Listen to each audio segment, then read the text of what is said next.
In the multi-purpose room, Pendleton Center has a floating ceiling track system, allowing children who are just learning to walk to move around. Up next, we meet up with a young poet who's working with those hoping to get their lives back on track.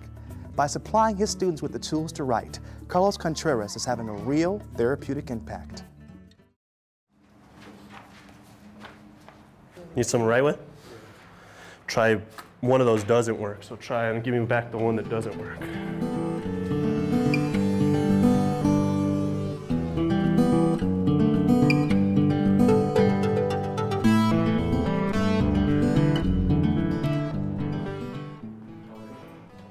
Write about whatever you like. It doesn't have to be a poem.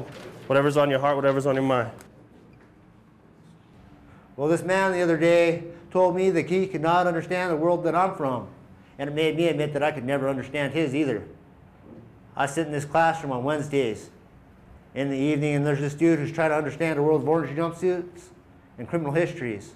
His heart is like a golden microphone trying to hold a conversation with a broke speaker. Yet somehow they communicate. This program that we run out here, we tout it as a self-reflective process, as a journey of looking at oneself and the decisions we make and the choices we make in life and what we're going to do in our future and otherwise what we're doing in the present. Damn. It's modeled partly in that way because that's simply what I do with writing. It's the way I figure myself out. I continually discover things about myself on an emotional level, and writing is the easiest way to do that for me. Now, as I look back and remember the past, riddled with painful memories of childhood laughs, just an act to overcome what was done in an attempt to play dumb, while at the same time trying to suppress the memories and screams that insisted on waking me from my childhood dreams. To be true to the art form, or as true, in my opinion, as true to the art form as possible, you have to realize that it's not about you. I write primarily about myself, and although that might sound weird sometimes, I write about understanding myself, and that makes me pretty vulnerable on stage most of the time, but the reaction to some of those pieces have been comfort on behalf of audience members that have heard them, and that has made me realize that it's not about me. It's totally about the experience of somebody else hearing what I have to say, not because they need to listen to me, but because hearing what I have to say might help them figure out something about themselves. But life's tricky, so it came fast like a freight train. Once a young boy, now a young man. I was living bad words, no censorship. I had a good life, but it slipped right through my fingertips. I thought life was a game and I played myself with both hands. I'm ambidextrous. I know my light's not bright right now, but in time it will shine because it's mine. I would say the biggest thing that people can learn about the folks that are in here that I've learned is that it's not bad people, it's bad decisions. I've learned that people give up on themselves when you give up on them, and our program aims to not give up on anybody. Holding people's ability to learn is dangerous. To put people back out on the street without any increased intellectual capacity, any increased capacity for being compassionate and caring, any capacity that doesn't allow them to be self-reflective, taking somebody in and turning them back out on the street, either in the same situation they were or in a diminished situation because you gave them no service while they were locked up, that's more dangerous to me. Our participants in Just Right come from, not all of them, but a lot of them come from backgrounds of drug-addicted parents. A lot of them come from split families. A lot of them come from being homeless. That's a lot of solitary time, and then they end up in places where you spend even more solitary time. My point being, they very rarely get to speak to anybody that wants to listen. Start CPR because I don't feel the heartbeat. It's just another addict that fell off his feet. It's not a question of if, it's just how are people going to change? Are we going to help them to change themselves for the better? Are we going to help them to continue to make the wrong choices and change for the worse? Because it's funny how things could change for the better. And the good Lord sent me here just like a letter. And just like that, it all went away. Like a dream I had to wake up the next day.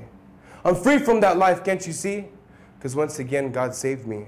12 years ago when I started doing poetry, I'm from 2 older brothers and a dad who was a Marine, and so poetry, being a poet, wasn't like the most attractive thing, or it was kind of something to make fun of for a real long time, you know, until they went to an event, until my dad heard the first poem I wrote about him, and then they realized that there was something within that art form that although they didn't practice it, they could begin to appreciate, they could realize what it took.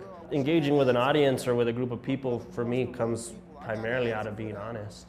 You know, in my writing, it's simply who I am and what I do, and There are no punches pulled, and there's genuine honesty delivered. I need to focus on the better days, but the crimes they committed be depending on the weather change. And people steady asking for it, but can they really weather change? I'm just giving my 2 cents. Cause the dude I knew back in the day that moved bricks underneath the overpass asking for 2 cents. I care because somebody has to. I care because I met a partner on this project that has a heart just as big as mine. I care because I realize that the facility care. I care because we're allowed to care, and until they take that ability away from us, then it's our responsibility to do so.